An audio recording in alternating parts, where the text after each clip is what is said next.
algorithm. That is definitely something that the regulator could actually spend some time on and potentially clarify and standardize for more fairness and more transparency again. Mayel, I knew when we kicked off this conversation, I already said we're not going to have enough time. I was thinking that with you. So come back soon. I know this is going to be an issue that we're going to be talking about a lot. Really appreciate your time as always. Mayel Gave, author of Trampled by Unicorns. She is a tech executive entrepreneur. Really, really impressive. Just commenting on those hearings today. Well, and Carol, it's noteworthy. Some of those companies in those hearings are some of the biggest drags on this equity market right now, which is lower to the tune of about 3%. All the mega cap tech stocks, Microsoft, Apple, Amazon, Facebook, and yes, Alphabet are the biggest point drags on the S&P. Yeah, that big tech really pushing. We're seeing a fair amount of selling. All right, let's get back to world and national news headlines. Back over to Nancy Lyons in D.C. Hey, Nance. Hey, Carol. Hurricane Zeta is growing stronger. Now a Category 2 storm with 100 miles an hour, and it's speeding toward a storm-weary Louisiana, where residents are fed up to be hosting the 27th named storm of a historically busy Atlantic hurricane season. St. Bernard Parish Sheriff James Pohlman tells reporters he fears people are becoming complacent about storm threats. We haven't seen the likes of a storm come through that's going to cause this type of damage by wind in a very long time. And you're going to have significant trees down, power lines down, and it's going to create a lot of dangerous situations. Landfall is expected south of New Orleans sometime this afternoon, with life-threatening storm surge and strong winds expected all along the coast. The Department of Justice is charging 8 people with acting as agents of China who were involved in an effort called Operation Fox Hunt. 6 of the defendants are also facing charges of conspiring to commit interstate and international stalking. Assistant Attorney General for National Security John Demers says the targets were alleged fugitives from China. This was a large-scale and wide-ranging conspiracy in which several representatives from the Chinese government traveled with the elderly father of the New Jersey-based victim in an effort to threaten him to return to China. Demers says the repatriation squads have been operating in our country since 2014 at the request of China's top leadership. Well, the Boston Marathon has been postponed until at least the fall of 2021. Traditionally, the event is held on the 3rd Monday in April, which is Patriots' Day in the Commonwealth of Massachusetts. But the Boston Athletic Association says it will work with its COVID advisory group to determine when it can be held. Global news 24 hours a day on air and on Bloomberg Quick Take, powered by more than 2,700 journalists and analysts. All right, Nance, thank you so much. You're listening to Bloomberg Business Week. Carol Massar along with Kaylee Lyons. I'm guessing you might be reporting on this tomorrow. I probably will be, yeah. Come tomorrow morning. We're taking a close look at Apollo, Carol. Yeah, listen, this is among our most read stories on the Bloomberg right now, Kaylee, and it talks about Apollo Global Management and how investors are going to want to hear more than just earnings when they report. They're going to expect answers from how Apollo plans to handle what seems to be a growing fallout from co-founder Leon Black and his ties specifically to convicted sex offender Jeffrey Epstein, and whether it's hurting fundraising efforts. Listen, we've been tracking very closely the different investors who are reevaluating their relationships with Apollo because of that connection that Black seems to have had with Epstein, especially when he initially kind of said, nope, there was not much of a relationship. Well, and to his credit, Leon Black has come out with a letter to investors this month. He said he deeply regretted having any involvement with Epstein. Position opened at 117.513. The Pennsylvania Pension Fund did it. The state of Connecticut paused new investments. And there's been a lot of other talk about consultants urging their clients to at least hold off on investing with Apollo right now, putting them on notice that they may not recommend the company. So it'll be interesting to see what Leon Black can say tomorrow to assuage concerns of existing investors and make people feel like they should keep coming in. This is going to be really interesting because this is between, a fund that has delivered annual gains, Apollo's flagship private equity fund, open to investors, I think 2 decades ago. They've delivered annual gains of about 44%. So this is balancing that versus balancing with being uncomfortable with what the co-founder or the kind of relationships, right? And we'll see whether or not, whether everybody continues to pull their money. I mean, money talks, right? Money does talk. And we've seen over the decades of people willing to kind of turn a blind eye because they're getting great financial performance. So this should be an interesting earnings call. It'll keep you kind of busy tomorrow, I'm just guessing. Can't wait. All right, you're listening to Bloomberg.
updates, headlines, and breaking news 24 hours a day at Bloomberg.com, the Bloomberg Business app, and at Bloomberg Quick Take. This is a Bloomberg Business Flash. From Bloomberg World Headquarters, I'm Charlie Pellet. We begin with a developing story. French President Emmanuel Macron has imposed new nationwide lockdowns in France as cases in that nation surge. And now let's head over to the First Word breaking news desk for today's afternoon call. And here is Bill Maloney. And good afternoon, Charlie. U.S. stocks are plunging today amid those coronavirus concerns. Dow's currently down 825 points. S&P's drop 101, and NASDAQ is lower by 352. The U.S. 10-year yield at 0.78%. Gold is down 31 points. Oil drops 5.3%, and transports decline 417 points. Among the main 11 S&P sectors, all were in the red, led by declines in tech, energy, and telecom. And in the Dow, only Travelers was in the green, while Nike, Visa, and Caterpillar led to the downside. After earnings, GE rose 6%, ADP jumped 7.5%, and transport UPS fell 8%. In other news, the Boeing CEO says they were very close to the finish line on certifying the 737 MAX. And in deal news, LVMH said to offer a price of $131.50 to Tiffany to renew their deal. Wrapping things up, eBay reports after the bell. Live from the First Word breaking news desk, I'm Bill Maloney. Charlie? Okay, we thank you very much, Bill Maloney. 42 minutes to go ahead of the close, and to hear live breaking news over your Bloomberg type Squawk SQ UAWK on your terminal. I'm Charlie Pellet. That is a Bloomberg Business Flash. All right, appreciate it, Charlie. Thank you so much. You're listening to Bloomberg Business Week. Bloomberg Green brought to you by PGIM, the investment management business of Prudential. Join the pursuit of outperformance at PGIM. Learn more at pgim.com. That's PGIM.com. All right, Carol. Well, this week's Bloomberg Green segment, I think, is a really interesting one with 6 days to go until Election Day. U.S. companies spending more on lawmakers who vote against climate-friendly policies. Actually, for every dollar a group of big companies gave to climate-friendly members of Congress, they gave almost twice as much to a climate obstructionist. It's wild. Bloomberg News reporter Bree Bradham is one of the reporters who dug through all of this data to do this analysis. She joins us on the phone from Brooklyn. Bree, these are some pretty interesting findings. Hey, yeah, thank you so much for having me. I'm really excited to talk about this story and our findings. So I was working with Andre Tarter, Haley Warren, and our editor, Jillian Goodman, and what we really found was, out of the $68 million that these S&P 100 companies and some members of the Climate Action 100 gave to congressional candidates who are running for re-election, we found, like you said, that almost twice as much was going to ones who have typically voted to obstruct climate legislation rather than ones who are really voting to support it consistently. Which is really fascinating, Bree, right? When you think about it, and you guys know this better than most, the conversations that we all are having with CEOs and talking about their green initiatives and their focus on these policies, and we care about the climate and our environment, and yet, as we always say, follow the money, and it tells a very different story sometimes. Yeah, definitely. That's a great point. And that was kind of what got us really interested in this, is that, you have all these companies who are talking about, these processes that they're going through, and they're making promises to reform internally, and they're making these commitments. But what we were interested is whether or not that carried over to their political spending. And so we were looking at, the 2020 election, and what we found is that it just, almost all of these companies, all but 19 of them, are giving disproportionately to these candidates who have less than 10% lifetime score from the League of Conservation Voters. So what that means is that less than 10% of the time the climate legislation has come through Congress, these members have voted in favor of it. All right, so get to the specifics. We want to know the companies. Tell us what you found. Call them out. Well, I mean, like I said, it's pretty much across the board. It's across sectors, and which, not surprisingly, we found that, oil and gas sector was the one that was most disproportionate here. So they were giving it a much higher rate than a lot of the other sectors towards these climate-opposing politicians. And what we found is that the tech sector was the most climate-friendly. However, like you said, you wanted some specifics. So some of the companies that we found that were really interesting. So ExxonMobil is the biggest giver among those oil and gas companies, and 68% of its nearly $1 million in contributions have gone to these candidates who are typically obstructing climate policy.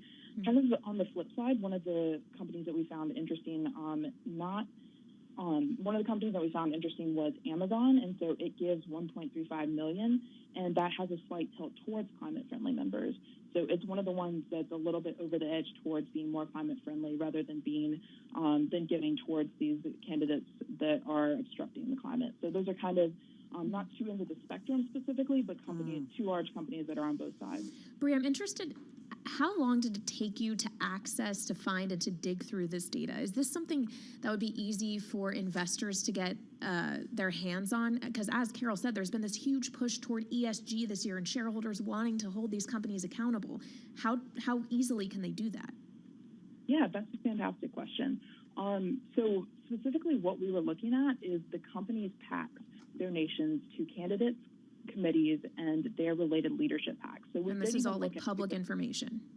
Yeah, and so we weren't even like looking at super PAC donations and that sort of thing, but all of this is coming from the SEC. So all of this information is publicly available. I was really lucky to be working with Andrea and Haley, who are fantastic at taking this data and turning it into stuff that's going to make sense on the page.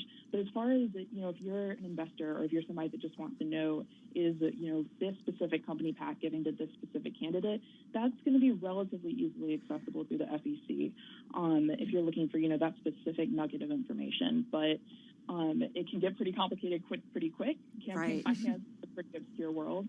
And so, like I said, this is just kind of a small slice of, corporate campaign finance. It gets really complicated really quickly. But Bree, that's a really good point because we have to be careful, right? There's lots of reasons, and you put this in your reporting, unrelated to climate policy for a company to donate to a particular candidate. I mean, this is why when you say Amazon, a slight tilt to more friendly, I mean, companies are very smart and they make sure that they're going to have access to all kinds of policymakers. Yeah, most definitely. I mean, there's so many reasons, for companies to give to any politician. And one of the things that's, worth noting about the League of Conservation Voters ratings is that it does fall pretty partisan. And so typically, Republicans are at the lower end of the rankings, and the Democrats are tending to be more climate friendly according to these rankings. And so, there's plenty of policies that are associated with that. They also, may just want to have better relationships with these politicians. Right. So there's so many reasons for them to be giving. And, we're not implying here that this was the specific reason that anyone gave to anyone. We're just saying that, this is where the money is going. It's great. It's great stuff. Check it out online, everyone. Bloomberg News reporter Bree Bradham joining us on the phone in Brooklyn. The markets, Kaylee. Really ugly day. Granted, we are off session lows, Carol, but I'm just looking at the S&P 500. Of course, there's 505 stocks in that index. All but 29 of them are lower in today's session. Yeah, some pretty broad-based selling. All right, you're listening to Bloomberg Business Week, and this is Bloomberg Radio.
Broadcasting live to New York, Bloomberg 1130. To Washington, D.C., Bloomberg 99.1. To Boston, Bloomberg 1061. To San Francisco, Bloomberg 960. To the country, Sirius XM Channel 119. And around the globe, the Bloomberg Business app and BloombergRadio.com. This is Bloomberg Business Week. Yes, indeed. Bloomberg Business Week on this Tuesday. Carol Master along with Kaylee Lyons. We're watching the market selling off. We're going to see Dave Wilson's coming up with his chart, see what he has to say, because I think there's actually... It's stock related. It is stock related. I don't want to give it away. Versus Europe stock related. There's your tease. Good job. Stay with us. Don't give it away. Don't give it away. All right, we'll get to that in just a moment. Let's get back to Charlie Pellet. Charlie, 29 minutes to go. Don't give it away. Here's what's going on. We've got the Dow, the S&P, and NASDAQ all trading lower right now. Very close to session lows, off session lows, but still a drop now of 2.6% in the S&P 500 index, down 88 points. We've got the Dow down 2.7%. Lower by 731 points. NASDAQ is down 311 points, down 2.7%. 10-year down 3/32, 10-year yield 0.77%. Gold lower by 1.6%, 1878 the ounce, and West Texas Intermediate crude now down 5.3%, 37.46 a barrel. Stocks lower as rising coronavirus infections and tougher lockdowns add to worries about the economic hit from the pandemic. The U.S. government has agreed to pay Eli Lilly $375 million for 300,000 vials of its experimental COVID-19 antibody as it undergoes regulatory review for emergency use authorization. Lilly shares they're higher today on a down day for the rest of the market. Lilly up by 0.5%. Among some of the other pharma companies developing vaccines, Pfizer shares down 4.4%, and Moderna shares, they're trading lower by 5.3%. Lawrence Sauer is an assistant professor of emergency medicine at Johns Hopkins. I'm placing stop on profit for euro at 117.53.3. Following a summer of reopenings, so people going back to school, people going back to work, bars, stores, shops reopening. So all of these things are happening as we move into a season where we move back indoors. Among the companies reporting earnings after the close of trading, we will be hearing from both Ford and Visa.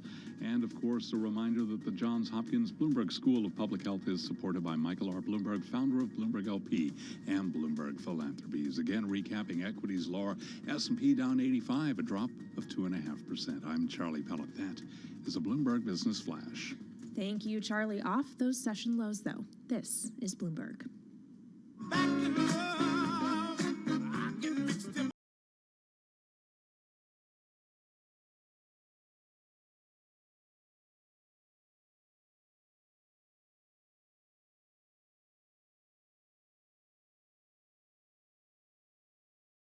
You're onto something there, Kaylee. This is such a great song. Okay. Carol knows it. Oh, no. Maybe. Carol knows it. I did cheat, though. I couldn't remember the band. It's LTD, right? Right. Okay, Carol. It's a great wedding song. Can I just say? Yeah, it's like you all get up off, everybody gets off. But, since you got the Google working for you, what does LTD mean with that band? Oh, gosh. Limited? No, it's L period, T period. D period. I don't know. What is it? Love, togetherness, and devotion. Nice. Oh, romantic. Dave Wilson. Still stumping me. Third day in a row, though. Feeling about U.S. stocks at the moment. They're feeling romantic. Maybe not so much today, but certainly over the last few months that's emerged. And, the Treasury Department has monthly data on net investment from outside the U.S. in U.S. stocks. And if you look at it on a 12-month basis, you see that, there's kind of been an on-again, off-again love affair that's really been going on since the late 1990s. You look in one... Position closed on euro at 117.533. So, what's interesting is that, they're back again. They're certainly showing their love for U.S. shares. And it's something that the Sentiment Trader blog pointed out yesterday, so I kind of picked it up from there. Nice. If you look at the 12 months ended in August, which is the most recent period available from the Treasury, you find out that international investors, foreign investors, if you like, that's how they're classified in the government's report, put $205 billion into U.S. stocks. That was the net investment. And that's the second highest figure on record going back to the late 1970s, right around the time that LTD's song came out, as it happens. In any case, the highest figure, 210 million, not far ahead of where we are now, and that happened in July 2007. Now, that happens to be a couple of months before the market peaked, but it's not like the folks at Sentiment Trader, Jason Gephardt specifically, is figuring that there's really a market indicator here, but at the very least, you see that, investors have kind of migrated their money, at least, to the U.S. from overseas, and that's been a plus for shares over the past several months.